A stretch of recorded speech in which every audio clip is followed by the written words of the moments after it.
Welcome back to the Bootleg Universe podcast. I'm Sam Lasky, joined by Adi Shankar, our fearless leader. Once again, we have one of Adi's oldest and dearest friends in the industry, producer, writer, Jason Shuman, who is the creator of Acapulco on Apple TV+. He produced Role Models, Half Brothers, Lone Survivor, and is executive producer of the awesome Winning Time on HBO Max. You're going to deny it? But you invented a business model, or at least you perfected a business model. The 90-10 thing. I have to deny it because it's just not true. I didn't perfect it. I didn't invent it. Well, I tried to take advantage or make use of it, try to work within it. But I can answer questions about it. Explain this model to the audience, the 90-10 model. The concept, and I heard about this from you at Toronto. I think it was like 2012 or 2013. I hadn't seen you in like 3 years. Really? What was that long that we hadn't seen you? Okay. Yeah. Because it was because I'd left the Paramount thing, and I was in Toronto with Mark Wahlberg for we were trying to sell Broken City. So it was Wahlberg and Alan Hughes. Yeah. We should mention to the audience that we both have our names on Lone Survivor. Lone Survivor, yeah. A good one. That was a good one. I remember when we hung out after that. It was great. Yeah. We were like celebrating it. We watched and then you watched Family Guy. None of this is explaining the 90-10 model. No, this was a great thing. Yeah, we fist bumped after Lone Survivor, and then Jason watched Family Guy for a day straight at my place. Yeah, it's all true. Yeah. Look, I think I don't know the real history of the 90s. I can tell you that Tyler Perry is the one who was making millions from it because he had all those shows that he was filming at his studio in Atlanta. That I know. Mm-hmm. I can't remember what they were called, but he was doing this thing where it was like 2 or 3 episodes a week, and the scripts, they were just churning out scripts, and it was like something new and interesting. He had, and there was a production company, Debmar Mercury, mm-hmm. and at the time when I met them, these guys, they were at Lionsgate. I don't know where they are now, and by a string of many events, I ended up being a part of the Are We There Yet with Ice Cube, which attempted mm-hmm. successfully to do the 90-10 model. We did it with TBS, where we did 10 episodes, and if the 10 episodes fulfilled a minimum, ratings thing, then that would trigger us to go off and do 90 more in one big chunk. And why is 100 episodes important? Well, in the old days, that was like how you got to syndication. And what's syndication? Yes, for the children watching. Yeah. It used to be that if you were a network show, like Big Bang Theory, Friends, Seinfeld, the century mark was a big deal because then you were able to sell your rerun rights. This is before streaming. You would sell them to local channels all across the country, so you can make many tens of millions more by like, oh, Friends, oh, Seinfeld, do you want it on KTLA Channel 5 in LA? Well, here you go. You can have it exclusively for LA. You can show it every night at 6 o'clock, 7 o'clock, whatever. Or you could sell it to TBS or FX. All these, it was known that these stations needed content. So if you could hit that 100 episode mark, that would really trigger a bigger financial windfall. So that was I believe that was the whole thinking behind the model, was how fast can we get to 100 episodes? Mm-hmm. That was what the attempt was. And it was always built into the contract from the very beginning. If we hit these benchmarks, I believe so. You have to give us. Yeah, I think it was up to the TBS or whoever was the network that even if it went below, but they really liked the show or they felt it had promise, I think they could still give it a try. So the model was the 90-10 thing, but also like one key piece of talent that was usually like a... There had to be a branding of some sort. Yeah. There had to be because you don't have the shows we all grew up loving took time and energy and effort for the network to like put it on, find an audience, like get a cult following, and hopefully it grew. Here you're kind of throwing all that out the door. You're saying 10 episodes, we have to brand that thing in a way that brings the audience right away to make the powers that be comfortable to do 90, and then hope that the 90 will be hopefully as liked as those first 10. And then you've got yourself 100 episodes of a television show that you can sell in syndication. And Anger Management was probably the most famous example of this model, right? Yeah. With Charlie Sheen attached as that. I don't know what's the most, if you say it's the most famous. I Tyler remember Perry shows were pretty successful. I remember think there's different demographics, bro. You're showing, check your privilege. Check your privilege, Sam. But yes, then we did it with, there are a lot of people also involved, but I am a producer of name on Anger Management as well. I think we're bringing this up as a way to ask, like, how do you kind of hack the power systems of Hollywood? Because there are these different people in power in various places that are making the decisions ultimately of what we all get to make. Yeah. So the 90-10 system was one way of doing that. Yes. I don't know if it's, I may be ignorant here. I don't know if it's being done anymore. I think streaming took all that away. I think syndication is invaluable. I feel like part of the value of the 90-10 system was how replicatable it was. Because it effectively was for sitcoms, right? It's not like Game of Thrones has a 90.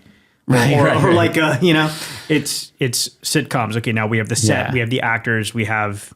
Now it's very rare that a show goes to 100 episodes because streaming only does 10 a year. Network still does 22, but streaming does 10. And usually by the 4th or 5th season, it's done. The stories are done being told. But to answer your question, that it's tough because the power structure is always changing. Their corporate mandates are always shifting. That's one steady. They're always week to week, month to month. They have new mandates. They have new fiscal concerns. They have new everything. And that could have to do with the parent company. It could have to do with shifting Hollywood. It could have to do with the stock market. It could have to do with all these things out of our control. That's why my answer is really in the content creators themselves. The only way, I don't sit around thinking of new models to sell movies or sell television shows. I am very focused on the creative. And I feel like when you can walk into the powers that be and you can tell them something they don't know about a section of life or about an inspiring story that's happening somewhere in America or the world, and here's how we can deliver it as an entertaining piece of work to the masses, that to me is where the creators can have that, control or some power. Because if you are coming to them saying like, there's this amazing story, we're the perfect people to tell it, trust in us to do it. That's really the only way that I know how to buck the system at this moment. Because I'm not a financial statistics guru. I'm not studying like the way our friend, I say our friend sarcastically, Kavanaugh, he... Oh my God, yeah. He came to Hollywood trying to buck the system. He came with like, I'm gonna invest in 100 movies and I'm gonna show that if you do the portfolio model, it can work. I don't sit around doing that. If you did, you'd run a hedge fund. Right. I am content focused. I am story focused, emotion focused. It's always, I get pitched things and honestly, all I care about is my gut reaction emotionally to the story. So when it comes to the power structures of Hollywood, right? You and I have both been lucky enough, or not lucky enough. We've been allowed to make things. We've been allowed to make things, and we've also had the door open at the right time where someone came in and was like, here's an opportunity, here's some mentorship, the thing. We've also been in, without getting into specifics, we've also been in situations where we've been fucked over. Sure. And I've seen people get fucked over in our ecosystem, in our business, and just get crushed by it. Right? Yeah. They just pack their bag, they're out, they're gone. They're like, and they end up like kind of painting all of Hollywood with that brush, or whatever. Yes, the you're thing, right. They do. They use it as an excuse to say, "I'm out." Right. or I'm done with this. I couldn't hack it or Yeah, whatever. or- I don't want to belittle them, but yeah. Everyone's like this, Yeah. right? This one experience is this whole Yeah. town. It's weird that we call it a town. Everyone seems to call it a town. It's like Yes. not a town. It's like a global Folksy town. Maybe it was. I mean, it was at one point, right? Like, yeah. like Steve Stabler. You know Steve. Yeah. So Steve once. Through you, I know Steve. Yeah. So Steve gave me a tour of Beverly Hills once, and he was like, "Oh, we would Lucille Ball used to live here, and when we were little kids, we used to drive by, and she would wave." And I'm like, "The fuck kind of fairy tale childhood did you have?" You know what I mean? And then he Steve's a dear friend. For people listening, he produced Dumb and Dumber, Yeah. Beverly Hills Ninja, ran an independent studio, ended up running a non-independent studio. They got anyway. But back to getting fucked over. Yeah. I just want to talk about the emotional journey of Yeah, that happening and how you persevere. It's gonna happen. I can just probably tell you with any certainty that if you're here long enough, at some point you're gonna get screwed over. I hope for listeners, I hope that's not you, but it's more likely just the nature of the town. I'll go back to Tom Sherrick, who used to always say when William and I would get screwed over, he would just come into our office and he would say, "Gents, the world is round. Trust in that." And that was his way of telling us that those people will get what's coming to them. Try not to put all your energy and everything into what has happened. And I think he was trying to tell us kind of just walk away, just kind of like go be your best selves and don't get harped on getting fucked over. Easier said than done, because you might have a lot of emotion into a project. You might feel like you've been wronged and you don't want to look at yourself in the mirror every day having done nothing. So that there's a challenge. You have to kind of look deep within yourself if you do get screwed over, and you have to say, how bad do I want to fight this? It's not a fun question to have to ask yourself, because you sit there and go like, why does this even have to happen? Why do we even have to have these conversations in my head? Ultimately, you have to do what's best for you so you can live with yourself, so you can wake up every day. There have been plenty of times I've been screwed over with William, with Eduardo, and we just talk it through and we decide to shake it off. Luckily, we have a lot of stories to tell. It's like everyone loves that Sylvester Stallone, like he came to Hollywood with one script and he had to star in it. He had to be in it, and he turned down all the money, he turned down everything, and it worked out for him. Sure. But hopefully if you're listening, you have more than one story to tell. You have more than one fight to fight. And so if you don't have to, hopefully you can move on. But if you have to look at yourself in the mirror and say, I have to fight this, then just, hopefully you have the stamina, because it's not easy. It's not easy to get screwed over, and then you want to show that you can't do this to me, so you want to fight it. And it's just, as Tom also would say to me, those fights are not badges of honor. People love to be like, that guy screwed me and I'm suing him and da-da-da-da-da. And it's like Tom used to always say, they're not badges of honor. Any sort of fight is gross and it's ugly, no matter what side you're in. So don't be proud of it. Do what you have to do.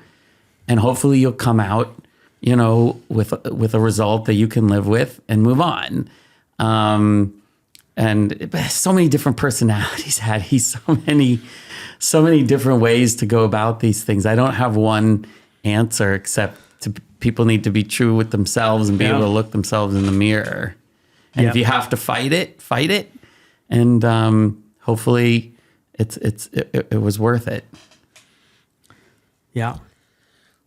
For me, I looked at it. I look at it as, there's when it's happening, So there's basically kind of three phases of conflict. There's like pre-conflict, during the conflict. Yeah. When you, because it's kind of like at that point, that's the moment where you're like, okay, am I going to cross the Rubicon here? Yeah. Am I going to show up to do battle, or am I going to say, you know what, energy? I'm going to allocate my energy elsewhere. Second is like when you're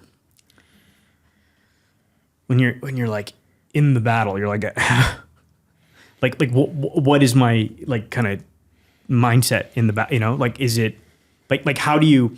And I kind of try to approach everything or not everything. I try to approach my life in a Zen way. So I've seen friends of mine get into fights, and not legal fights, just like kind of even creative fights, and then it just becomes toxic. And then all of a sudden, like now your home life is toxic. Now like you're angry when you're talking to your kids, and just it's almost like having to compartmentalize. Absolutely. Right? Yeah. And then post battle, right? And it's the looking at yourself in the mirror. Yeah. I also feel like there's like an aspect of like just letting go. Yeah. Right? Which is a very hard thing to do, but man, is it freeing. Right. And there's a difference between letting go to start another chapter versus not really letting go, just like not looking at it. So you're still holding on. Yeah, yeah. But then you're like mad at yourself, or you're mad at you know what I mean? Then you're actively like blocking yourself from starting the next chapter. You are, yes. Right? Conflict is weird. Human conflict is weird. Yeah. Especially in like a creative ecosystem. Especially in a creative ecosystem, because ideas are fluid. Yeah. But at the same time, there's specificity to ideas. And somebody mentions an idea, a lot of it is verbal. You're lucky if you have email chain. Like a lot of things are verbal, and people go, you recommend a book to someone, and then they go read it, and then they go set it up, and you're like, hey, you wouldn't have known that book about me. Hey, I thought you were just being friendly. It's like, that's an example of something. Do you just let it go, or do you fight it? It depends who you are and how badly you want to yeah. So I just want to interject here. This is an industry that is full of artists. Yes. And artists by nature are sensitive and empathetic people. And I think it's especially hard on artists to be in these kinds of situations. Super hard. That's a great point. Yeah. Really great point. It's not like we're on Wall Street where we're all fighters and we're all bulldogs and we're all like, I'm going to screw that guy. But we're a bunch of sensitive artists for the most part. Yeah. But then a lot of the people in positions of power are that kind of like MBA, hedge fund, Wall Street. They could be CEO of Goldman Sachs if they wanted to be. I get his point. But I see your point. Yeah. And we're having sensitive artists and creators bump up against that cutthroat business mindset, and I think it creates a particularly awful kind of toxicity. It does. Yeah. You're posing so many great questions that have no easy answers. It's so specific to the person, but also it is interesting to talk about the artist versus the more alpha male. I'm sort of obsessed with the beta male versus the alpha male because I fancy myself a beta male.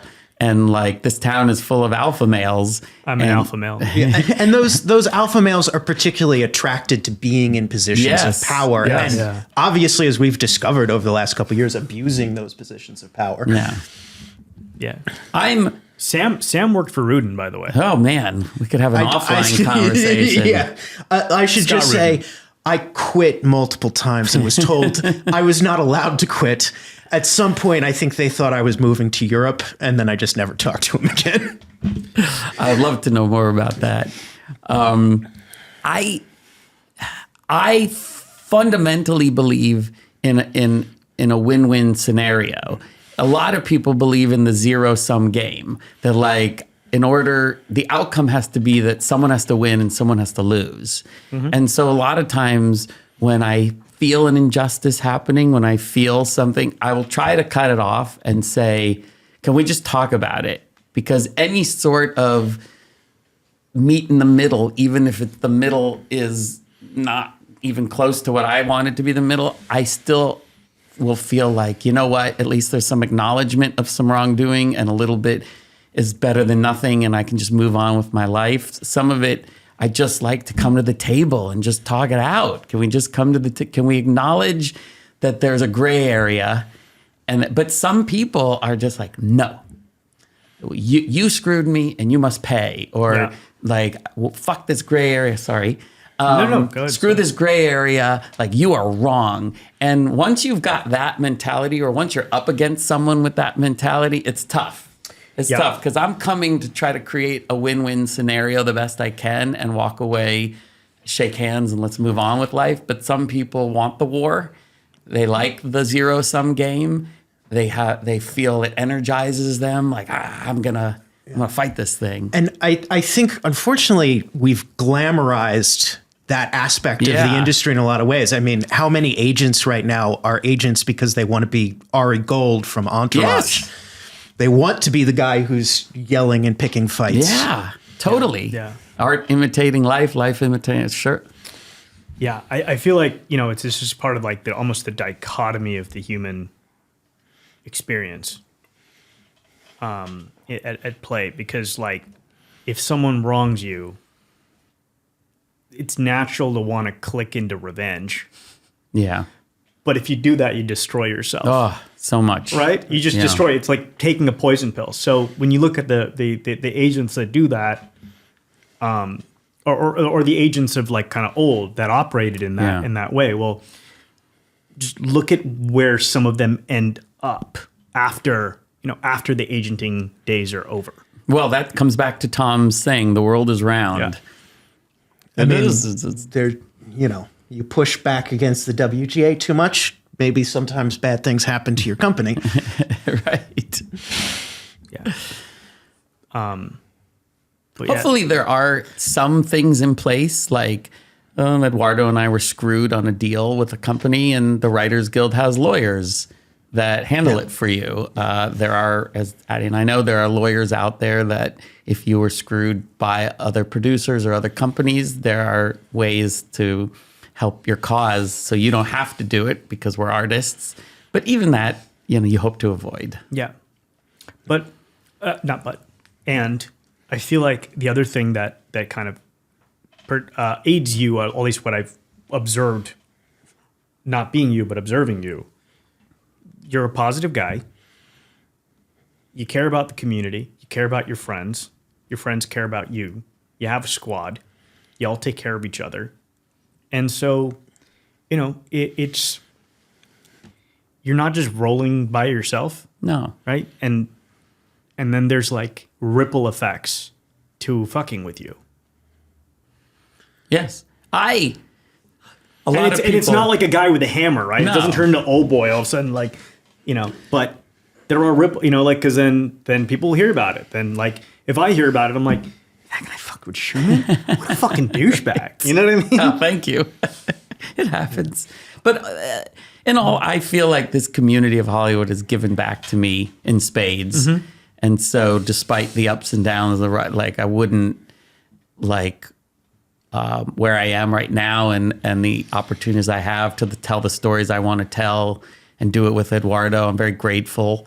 And so, yeah, to your point, a lot of it is energy and what you're putting out there and how you view it. And we're all just trying to like move forward in life, just move forward, and obstacles come.